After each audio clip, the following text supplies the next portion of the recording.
सुप्रभात मेरे प्रिय विद्यार्थियों, कैसे हैं आप लोग? आप लोगों के सभी डाउट्स क्वेरीज का आंसर मैं करूंगी, आप लोगों को पढ़ाऊंगी भी। उससे पहले मैं आप लोगों को आपके टर्म का सिलेबस जो है यहाँ बोर्ड पर प्रोवाइड करने वाली हूँ। ये आप लोगों को बाद में अपलोडेड फॉर्म में मिल जाएगा, लेकिन फ़िलहाल ये बोर्ड में मैं आप लोगों को प्रोवाइड कर रही हूँ। आप लोग एक डायरी या कॉपी अपना खोल लीजिए और उसमें टर्म 1 लिख के ये सिलेबस नोट कर लीजिए। ठीक है स्टूडेंट्स, चलिए सबसे पहले वसंत का। अच्छा, आप लोगों को नज़र आ रहा है ना? ठीक है, तो सबसे पहले वसंत में पहला हम लोग स्टार्ट कर चुके हैं, साथी हाथ बढ़ाना। साथी हाथ बढ़ाना ये हम ऑलरेडी स्टार्ट कर चुके हैं। उसके बाद है नेक्स्ट है हम लोगों का ऐसे ऐसे नामक एक मज़ेदार एकांकी।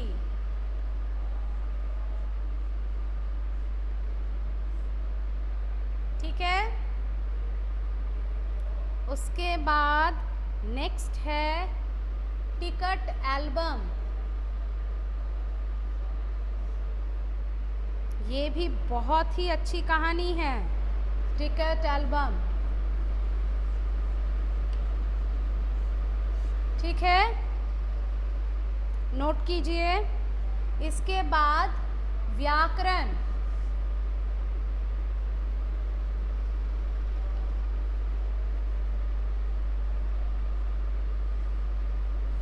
व्याकरण में सबसे पहले है संज्ञा, जो हम ऑलरेडी पढ़ना स्टार्ट कर चुके हैं।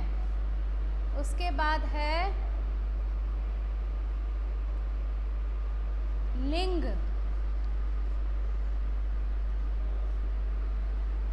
और उसके बाद है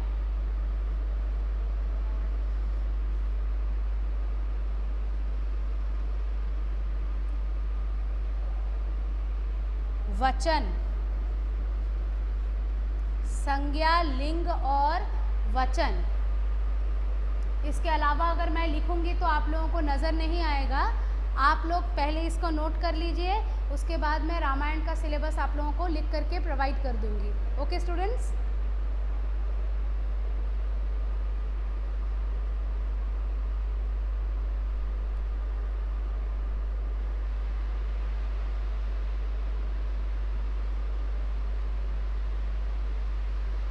चलिए अब हम लोग रामायण का सिलेबस लिखेंगे।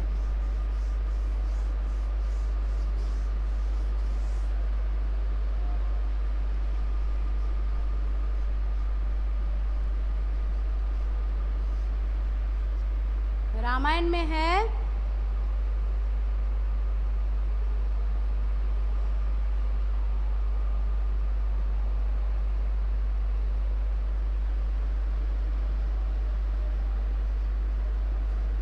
चित्रकूट में भरत। चित्रकूट में भरत, ये पहला। और दूसरा है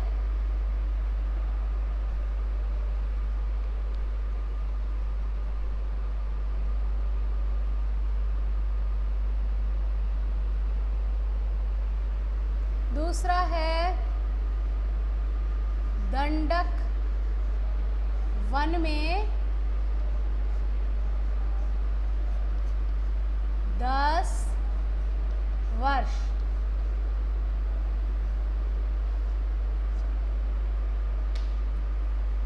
नोट इट डाउन।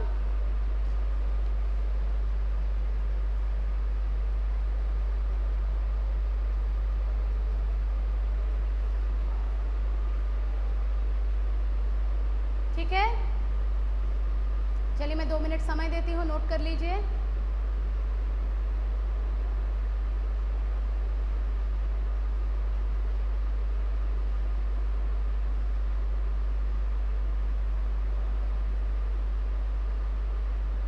संचिता बेटा आप कुछ कहना चाह रहे हैं लगता है। विनायक भी कुछ कहना चाह रहा है, क्या बोल रहे हो बेटा?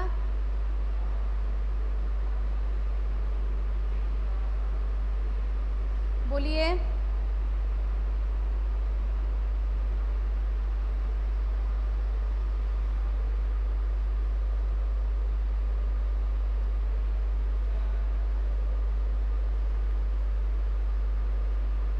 मैम क्या आप पार नज़र के का क्वेश्चन आंसर कराएंगी? बेटा पार नज़र के कहाँ, सिलेबस में तो है नहीं, देखिए कहाँ लिखा है मैंने। Thank you very much Sanchita for your sweet message, you are most welcome. अच्छा बेटा जो यहाँ लिखा है यही आपका टर्म का सिलेबस है। इसके साथ आप लोग जानते हैं कि हमारे PT1 का सिलेबस टर्म में रिपीट होता है ना? तो PT1 का सिलेबस और साथ में जो मैंने बोर्ड पर लिखा है ये आपके टर्म का सिलेबस है, ठीक है ना? और इसके अलावा और जो कुछ भी आप लोग कह रहे हैं अगर वो बोर्ड पर रिटन नहीं है बेटा तो वो नहीं रहेगा, ठीक है ना? चलिए तो अब हम लोग देखिए हमने साथी हाथ बढ़ाना जो कविता थी उसको हमने पढ़ लिया था। उसमें अगर आपको कुछ डाउट है हम लोग क्लास के अंत में आपको 5 मिनट देंगे तब हम पूछेंगे। फिलहाल साथी हाथ बढ़ाने का एक पार्ट का क्वेश्चन आंसर मैंने आप लोगों को दिया था। Second part of the question answer I will provide you in our e-learning class through e-portal. लेकिन अभी हम नया चैप्टर शुरू करेंगे। अभी हम साथी हाथ बढ़ाने का क्वेश्चन आंसर जो है उसको हम ई-पोर्टल में रिकॉर्डेड क्लास जो रहता है उसमें करेंगे। फिलहाल हम लोग देखिए सेकंड जो चैप्टर है मैंने मिटा दिया है, उसका नाम है ऐसे ऐसे एक एकांकी है, उसको करेंगे। तो ये जो ऐसे ऐसे एकांकी है ये विष्णु प्रभाकर जी द्वारा लिखित है।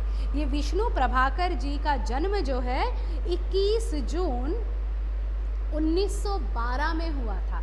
21 जून 1912 में हुआ था और उनकी मृत्यु जो है 11 अप्रैल 2009 में हुई थी। ये एक हिंदी के सुप्रसिद्ध लेखक थे। इन्होंने बहुत सारी लघु कथाएं, उपन्यास, नाटक, यात्रा संस्मरण आदि लिखा है। इन्होंने देश प्रेम और राष्ट्रवाद को लेकर भी बहुत कुछ लिखा है। ये उत्तर प्रदेश के निवासी थे, ठीक है, और ज़्यादा कुछ जानने की ज़रूरत नहीं है। इनको जो है पद्म भूषण का पुरस्कार, आप लोग जानते हैं ना पद्मा अवार्ड्स हमारे देश में हर साल दिए जाते हैं, है ना? पद्मश्री, पद्म भूषण, पद्म विभूषण 3 कैटेगरीज होते हैं। तो उसमें जो सेकंड कैटेगरी का सम्मान है जो कि मतलब सबसे पहला होता है पद्मश्री, उससे ऊपर वाला सम्मान होता है पद्म भूषण और उसके ऊपर होता है पद्म विभूषण। तो पद्म भूषण जो सेकंड कैटेगरी वाला पुरस्कार है ये उनको मिला था, ठीक है। इसके अलावा उन्हें ज्ञानपीठ पुरस्कार, साहित्य अकादमिक पुरस्कार आदि भी प्राप्त था। तो ये है हमारे विष्णु प्रभाकर जी। तो उनके द्वारा रचित हमारा ये जो आपका मतलब एकांकी है इसका नाम है ऐसे ऐसे। अब मैं क्या बार बार कह रही हूँ, एकांकी मतलब एक अंक, एकांकी मतलब एक ही अंक जिसमें एक बार ही पर्दा मतलब उठता है, स्टेज है, मतलब ये एक नाटक है। एकांकी एक प्रकार का नाटक है जिसमें एक बार स्टेज पर पर्दा उठता है और जैसे ही पर्दा उठता है उसके बाद पूरी नाटक उसी अंक में समाप्त होने के बाद फिर जाके पर्दा गिरता है। और दूसरे टाइप के नाटक में क्या होता है कि एक बार एक सीन खत्म हो जाने के बाद पर्दा गिरता है, फिर नेक्स्ट सीन आता है, या कभी कभी मूवेबल स्टेजेस होते हैं, वहाँ पर स्टेज के एक पोर्शन में एक सीन हो जाने के बाद स्टेज को ऐसे घुमा दिया जाता है, फिर उसके नेक्स्ट पोर्शन में नेक्स्ट सीन होता है। आप लोगों को मैं ये इसलिए बता रही हूँ क्योंकि स्टेज क्राफ्ट को जानना साहित्य का अभिन्न अंग होता है, ठीक है। नाटक, एकांकी ये किस प्रकार से रचित होते हैं, नुक्कड़ नाटक होता है, ये सब क्या चीज़ें हैं और इनको कैसे रची जाती है, ये साहित्य के में आपको पढ़ना ज़रूरी होता है, जानना भी ज़रूरी है, ठीक है। तो ये एक एकांकी है जिसमें केवल एक ही अंक है, एक ही दृश्य है, उसी में पूरा नाटक घटित हो जाएगा। तो सबसे पहले इस नाटक के पात्र परिचय। मोहन एक विद्यार्थी है, एक पात्र का नाम है मोहन, ये एक स्टूडेंट है। दीनानाथ ये एक पड़ोसी हैं। माँ, यहाँ पर माँ कौन है? मोहन की माँ। पिता, मोहन के पिता। मास्टर, मोहन के मास्टर जी। इसके अलावा भी छोटे छोटे रोल्स में है वैद्य जी, डॉक्टर तथा एक पड़ोसन। यदि मुझे बाद में कभी मौका मिले, जब हम लोग आमने सामने होंगे, तो हम एक एक स्टूडेंट को एक एक रोल दे देंगे और वो मुझको वो पढ़ के सुनाएगा और जो है वो नाटक को हम लोग एकदम जीवंत बनाने का कोशिश करेंगे। लेकिन फ़िलहाल सब कुछ मुझे ही पढ़ के आप लोगों को सुनाना होगा। तो यहाँ पे जो प्लॉट है, किस प्रकार से मतलब चित्र है, कैसा सीन है, उसको डिस्क्राइब किया गया है। उस सीन को पढ़ने के बाद हमको पता चलेगा कि कैसे सेटअप में ये होने वाला है। लेकिन जब हम लोग इसको दर्शाएंगे, जब हम स्टेज पर ये इनैक्ट करते हैं, तब तो ये सेटअप हम लोगों का बना होता है। लेकिन जब हम ऐसे किताब से पढ़ रहे हैं, तब यदि यहाँ पर मैं आप लोगों को सटीक तरीके से पूरा एक्सप्लेनेशन नहीं दूँ, तो मानस चित्र नहीं बनेगा, आपके दिमाग में उसका पिक्चर नहीं आएगा, है ना। तो इसीलिए बहुत ध्यान से इसको सुनिए। सड़क के किनारे एक सुंदर फ्लैट में बैठक का दृश्य। सड़क के किनारे एक सुंदर फ्लैट है, उसका बैठक यानी उसका जो लिविंग रूम है उसका या ड्राइंग रूम है, उसका दृश्य है। उसका एक दरवाज़ा सड़क वाले बरामदे में खुलता है और उसका एक दरवाज़ा जो है सड़क वाले बरामदे में खुलता है। जहाँ पर सड़क में एक बालकनी है, बरामदा है, वहाँ पर खुलता है। दूसरा अंदर के कमरे में और तीसरा रसोई घर में। 3 दरवाजे हैं, एक सड़क वाले बरामदे में खुलता है, एक रसोई घर में खुलता है और एक कमरे में खुलता है। ठीक है। अलमारियों में पुस्तकें लगी हैं, वहाँ पे कुछ बुक शेल्फ्स हैं और अलमारी है, वहाँ पे बुक्स जो है अरेंज किए हुए हैं। एक और रेडियो का सेट है, एक तरफ रेडियो सेट है, दो और दो छोटे तख्त हैं और दो कोने में 2 छोटे छोटे बेड टाइप के तख्त यानी दीवान जो होता है बेड टाइप का, वैसे लगे हुए हैं, जिन पर गलीचे बिछे हुए हैं और उनके ऊपर गलीचे यानी कार्पेट्स बिछे हुए हैं। बीच में कुर्सियां हैं, 2 तरफ तख्त और बीच में कुर्सियां हैं। एक छोटी मेज़ भी है, ठीक है, एक छोटी मेज़ यानी एक टेबल भी है छोटा सा, उस पर फ़ोन रखा है। उस पर फ़ोन मतलब ये जब की घटना है, तब मोबाइल फ़ोन्स नहीं हुआ करते थे, ये लैंडलाइन के ज़माने का है, तो इसका मतलब उसके ऊपर एक लैंडलाइन का फ़ोन रखा हुआ है। पर्दा उठने पर मोहन एक तख्त पर लेटा है। जब पर्दा खुलता है दर्शक के सामने, तो दर्शक अपने सामने इस बैठक का चित्र देखते हैं और उसमें देखते हैं वो जो दोनों तख्त है, उसमें से एक तख्त पर जो है ये मोहन जो है लेटा हुआ है। ठीक है। और ये मोहन कौन है? ये एक 8-9 वर्ष का बच्चा है जो तख्त पर लेटा हुआ है, 3री क्लास में पढ़ता है। ये क्लास 3 में पढ़ता है और इस समय बड़ा बेचैन जान पड़ता है। और जब पर्दा उठता है तो तख्त पर लेटे मोहन को हम देखते हैं तो वो बहुत ही टेंशन में, बहुत ही बेचैन हमको नज़र आता है। लगता है कि उसको बहुत अनईज़ी फील हो रहा है, कोई तकलीफ़ हो रही है उसको। बार बार पेट पकड़ता है, बार बार उसको पेट पकड़ते हुए देखा जा रहा है। उसके माता पिता पास बैठे हैं और उसके माता पिता का चिंता से बुरा हाल है, वो उसी तख्त में उसके पास बैठे हुए हैं। तो एंटायर दृश्य आप लोगों को समझ में आया। अब शुरुआत करते हैं। माँ पुचकार कर बच्चे को प्यार करते हुए कहती है, ना ना ऐसे मत कर, अभी ठीक हुआ जाता है, अभी डॉक्टर को बुलाया है, ले तब तक सेक ले। तो माँ कहती है, अरे बेटा अभी ठीक हो जाएगा, चिंता मत कर, देख मैंने डॉक्टर को कॉल किया है, हाँ वो अभी आ जाएंगे। और माँ क्या करती है, उसको जब तक डॉक्टर नहीं आते हैं तब तक चादर हटाकर उसके पेट पर जो है बोतल रखती है और फिर जो है उसको सेक करके तब तक के लिए एक होम रेमेडी देने की कोशिश करती है। फिर मोहन के पिता की ओर मुड़ती है और माता ये कहते हुए मोहन के पिता की ओर देखती है कि अब वो कुछ कहें कि डॉक्टर कब आएंगे या कुछ। इसने कहीं कुछ अंट शंट तो नहीं खा लिया है। और माता को चिंता हो रही है, पिता से सलाह कर रही है कि भाई बेटे ने कुछ उल्टा पुल्टा तो नहीं खा लिया है, कुछ अंट शंट तो नहीं खा लिया है, मतलब ऐसा कुछ खाना जिससे कि उसके पेट में दर्द हो रहा है, ऐसा तो नहीं खाया है। पिता ने कहा कहाँ, कुछ भी तो नहीं। पिताजी भी परेशान है, बोले कहाँ, कुछ भी तो नहीं खाया है, सिर्फ एक केला और एक संतरा खाया था। एक केला खाया है, संतरा खाया है, इसमें कौन सी बड़ी बात है। अरे ये तो दफ्तर से चलने तक कूदता फिरता आ रहा था और कह रहा है कि ये तो जब मैं दफ्तर से आ रहा था मेरे साथ तब तो कूद रहा था, बस अड्डे पर आकर यकाएक बोला पिताजी मेरे पेट में कुछ ऐसे ऐसे हो रहा है। अब पेट में कैसे कैसे हो रहा है ये नहीं बोल रहा है, बोल रहा है कि मतलब पहले तो कूदते हुए आ रहा था, जैसे ही वो बस अड्डे पर आया, बस स्टॉप पर आया, वहाँ पता नहीं क्या हुआ, वहाँ आके बोलता है पिताजी मेरे पेट में पता नहीं क्या हो रहा है, कुछ ऐसे ऐसे हो रहा है। तो माँ बोल रही है ऐसे कैसे, क्या हो रहा है। पिता बस ऐसे ऐसे करता है, पिता क्या जाने, बच्चा बोल रहा है ऐसे ऐसे। तो माँ मैंने कहा अरे गड़बड़ होती है, क्या क्या गड़बड़ है भाई, तो बोला नहीं।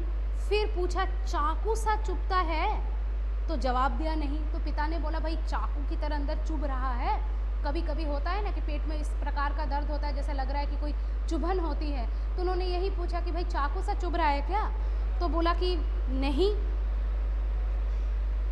गोला सा फूटता है, बोला पेट में कुछ गोला फूटने जैसा हो रहा है, बबल्स फूट रहे हैं, तो बोला वो भी नहीं। तो पूछा तो उसका जवाब भी नहीं दिया, बस एक ही रट कह रहा है कि कुछ ऐसे ऐसे होता है। अब माँ बाप इसीलिए परेशान हो रहे हैं, उनको बड़े लोग हैं, उनको जो एक्सपीरियंस है पेट में किस प्रकार की तकलीफ़ें हो सकती हैं, वो अपने एक्सपीरियंस से उसको वैसे सवाल किए जा रहा है। लेकिन ये बच्चा जो है ये तो उनके उन सवालों का जवाब देने से रहा, ये तो कह रहा है ऐसे ऐसे हो रहा है। तो माता पिता क्लूलेस हो गए हैं कि ये भाई कौन सी बीमारी है। तो माँ हंसकर कहती है हंसी की हंसी दुख का दुख, ये ऐसे ऐसे क्या होता है। माँ कह रही है हाँ हंसी आ रही है बार बार ये सुन के, लेकिन दुख भी हो रहा है, बच्चा पता नहीं बेचारे बच्चे को क्या हो गया है, ये ऐसे ऐसे होता क्या है। हमारी इतनी बड़ी आयु हो गई है, हमने तो आज तक नहीं सुना, कोई नई बीमारी तो नहीं। माँ कह रही है कोई नई बीमारी तो नहीं हो सकता है। बेचारे का मुंह कैसे उतर गया है, और बच्चा जो है उसका चेहरा एकदम उतर गया है, डल सा लग रहा है, हवाइयाँ उड़ रही है, मतलब चेहरे का तो बिल्कुल रंग ही उड़ गया है, जैसे लग रहा है कि बहुत तकलीफ़ में है बच्चा। पिता अजी एकदम सफ़ेद पड़ गया था। उसे पिताजी कह रहे हैं हाँ ये तो एकदम सफ़ेद हो गया था भाई, इसका तो एकदम मतलब निर्जीव सा हो गया था, खड़ा नहीं रह रहा था, मतलब खड़े होने में भी इसको तकलीफ़ हो रही थी। बस में भी नाचता रहा, मेरे पेट में ऐसे ऐसे हो रहा है, और बोल रहा है कि बस अड्डे में जब आया फिर बस में चढ़कर भी बहुत उछल कूद कर रहा था, बोल रहा था अरे बाप रे मेरे पेट में तो ऐसे ऐसे हो रहा है, ऐसे ऐसे होता है। अब ये ऐसे ऐसे ये क्या होता है भाई, ये क्या बला है। मोहन जोर से कराकर माँ ओ माँ, मोहन चिल्ला रहा है माँ ओ माँ, मतलब बहुत तकलीफ़ हो रही है। माँ ना ना मेरे बेटे मेरे लाल ऐसा नहीं है, अजी ज़रा देखना डॉक्टर को क्यों नहीं आया, इसे तो कुछ ज़्यादा ही तकलीफ़ जान पड़ती है। माँ बहुत परेशान हो गई है, बोले अरे नहीं मेरे लाल नहीं मेरे बेटे, अरे रुक बेटा ठीक हो जाएगा। फिर कहती है कि अरे भाई डॉक्टर को आवाज़ लगाओ, कहाँ है डॉक्टर, कितना देर हो गया है, इसकी तकलीफ़ तो कुछ बढ़ती ही जा रही है, ये ऐसे ऐसे तो कोई बड़ी ख़राब बीमारी है, तो बड़ी ख़राब बीमारी लग रही है, देखो ना कैसे लौट रहा है, बाप रे इधर उधर लौट रहा है, क्या हो रहा है, ज़रा भी कल नहीं पड़ती। बोल रहे कुछ समझ ही नहीं पा रहे हैं कि क्या क्या हो रहा है, इसको ज़रा भी चैन नहीं पड़ रहा है। हींग चूरन पिपरमिंट सब दे चुकी हूँ, माँ को जितने घरेलू नुस्खे पता थे, हींग खिलाना, चूरन खिलाना, पिपरमिंट खिलाना, माँ ने सब कुछ दे दिया है। अब वैद्य जी को भी बुलाया है जो आयुर्वेदिक दवा देते हैं, डॉक्टर को भी बुलाया है, और तभी मेज़ पर फ़ोन पड़ी थी, फ़ोन की घंटी बजती है। मोहन के पिता उठाते हैं, पिता यह 43332 है, जी जी हाँ बोल रहा हूँ, कौन डॉक्टर साहब, पिताजी नंबर दोहराते हुए कहते हैं हाँ ये यही नंबर है, मैं यहीं से बोल रहा हूँ, कौन है आप, डॉक्टर साहब हैं, जी हाँ मोहन के पेट में दर्द है, जी नहीं खाया तो कुछ नहीं, मतलब कॉन्वर्सेशन यहाँ आधा आधा क्यों है? क्योंकि डॉक्टर जो फ़ोन पर बोल रहा है वो यहाँ सुनाई नहीं दे रहा है। पिताजी क्योंकि स्टेज पर हैं तो ऑडियंस को पिताजी वाली कॉन्वर्सेशन सुनाई दे रही है। तो वही यहाँ पे बोला गया है कि वो कह रहे हैं कि हाँ हाँ ऐसा है, ठीक है, पेट में दर्द है, हाँ उसने कुछ नहीं खाया। मतलब क्या, आपको इमेजिन कर लेना होगा कि डॉक्टर ने क्या पूछा होगा कि उसने क्या कुछ उल्टा पुल्टा खाया था, तो उसके जवाब में पिताजी कह रहे नहीं उसने कुछ उल्टा पुल्टा तो नहीं खाया था। ठीक है, बस यही कह रहा है, बस जी, बस यही कह रहा है, बस जी, नहीं गिरा भी नहीं, ऐसे ऐसे होता है, बोल रहा बस यही कह रहा है। फिर डॉक्टर बोल रहे हैं कि क्या कहीं से गिर गया है, तो बोलते नहीं गिरा भी नहीं है, बस ऐसे ऐसे बोल रहा है, बस जी ऐसे ऐसे होता है, बस जी ऐसे ऐसे। अब पिताजी भी परेशान हैं, वो भी उसी बात की रट लगाए हुए हैं, ये ऐसे ऐसे क्या बला है, कुछ समझ में नहीं आता है। और कहते हैं पिताजी कि पता नहीं भाई डॉक्टर साहब ये ऐसे ऐसे कौन सी नई बला है, कौन सी नई परेशानी है, ये समझ में ही नहीं आ रहा है। जी जी हाँ, चेहरा एकदम सफ़ेद हो गया। अब डॉक्टर शायद पूछ रहे होंगे कि चेहरे का क्या हाल है, तो बता रहे चेहरा तो सफ़ेद पड़ गया है। उसके बाद क्या हुआ, नाचता फिरता है, जी नहीं, दस्त तो नहीं आया। बोला हाँ वैसे तो नाचता फिरता है, वैसे वो कमज़ोर बच्चा नहीं है और उसको दस्त भी नहीं हुआ है, मतलब डायरिया भी नहीं है। जी हाँ, पेशाब तो आया था, हाँ ये भी सब नॉर्मल है, रंग नहीं देखा मैंने पेशाब का। अब कहें, अब डॉक्टर हैं तो डिटेल्स में प्रश्न पूछ रहे हैं, तो अब देख लेंगे। तो वो बोल रहे हैं कि आप जल्दी आइए भाई, इतना सवाल मुझसे ना करें, मेरा तो दिल बैठा जा रहा है, आप आके देख लीजिए तो बेहतर रहेगा। अच्छा जी, बड़ी कृपा है, फ़ोन का चोंगा रख देते हैं, फ़ोन का चोंगा मतलब the receiver of the phone रख देते हैं। डॉक्टर साहब चल दिए, 5 मिनट में आ जाते हैं। डॉक्टर साहब चले, बोला कि माता सो कह रहे हैं कि डॉक्टर साहब जो हैं चल दिए हैं, वो मतलब निकल ही पड़े हैं, वो 5 मिनट में आ जाएंगे। और इसी बीच में पड़ोस के लाला दीनानाथ का प्रवेश होता है और मोहन ज़ोर से कराता है। तो इतना हमने पढ़ लिया है। किसी को कोई डाउट है तो थोड़ा बता दीजिए मुझे।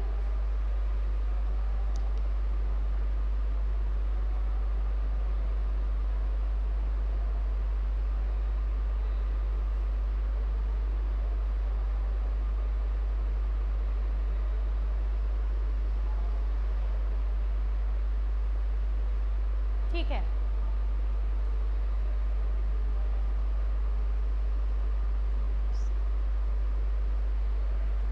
और किसी को कुछ पूछना है तो बोल दीजिए, जहाँ तक पढ़े हैं, या और भी पीछे का कुछ। ठीक है, जिनको डाउट्स नहीं है वेरी गुड, अगर किसी को डाउट है बेझिझक बताइए।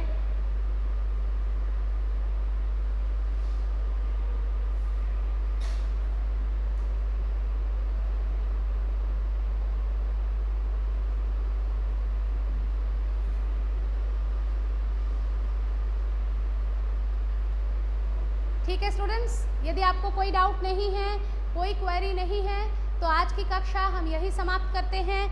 आगे की पढ़ाई हम ई पोर्टल के थ्रू जारी रखेंगे। धन्यवाद।